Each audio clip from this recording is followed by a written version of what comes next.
Hi everyone! In this video, we are going to translate word phrases involving multiplication to math notation. Translate and simplify. That means that we actually go through the operation and find the answer. Here it says, the product of 15 and 75.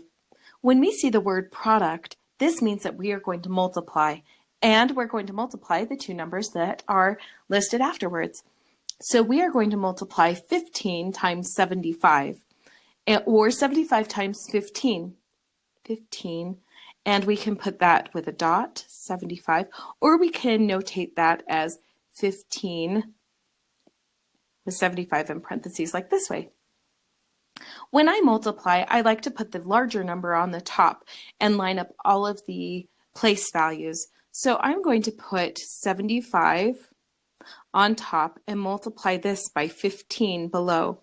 And I start in the bottom right-hand corner with the ones place value in the second number, so the 5 down here, and I'm going to be multiplying it to the 5 above it. So 5 times 5 is 25, and we will carry the 2 and put the ones of the 25 down here under the 5. Now I take this 5 and multiply it to the tens value here. 5 times 7 is 35. And then I add it to the number that I carried. 35 plus 2 is 37. And I write that here. If I had another number, I would have carried the 3. Since I don't, I can go ahead and put it down below.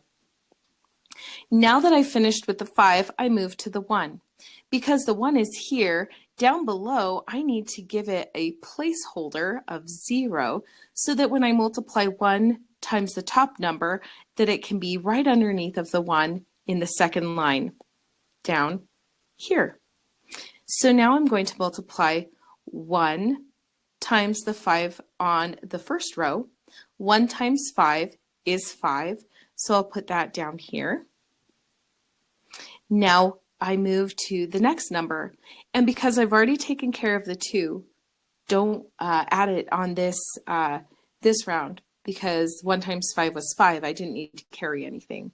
Now 1 times 7 is 7, and that number goes next. Now that I've multiplied both digits with both digits, I'm going to add these together for the final answer. 5 plus 0 is 5. 7 plus 5 is 12. Carry the 1. 3 plus 7 is 10 plus 1 is 11. And so the answer is 1,125. So the translation portion was to translate product into multiplication, and the simplify portion was to multiply those two numbers together to get 1,125.